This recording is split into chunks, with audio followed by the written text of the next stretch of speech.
In this video, I will show you how to Uber Eats on motorcycle.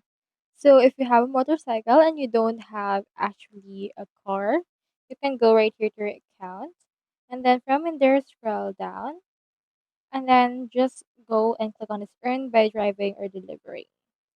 So once you have clicked on that, it will actually prompt you to another browser wherein you just need to log in and you just need to enter right here your phone number. So once you have entered your phone number, you can click on this update option right here. So doing this will ensure your identity.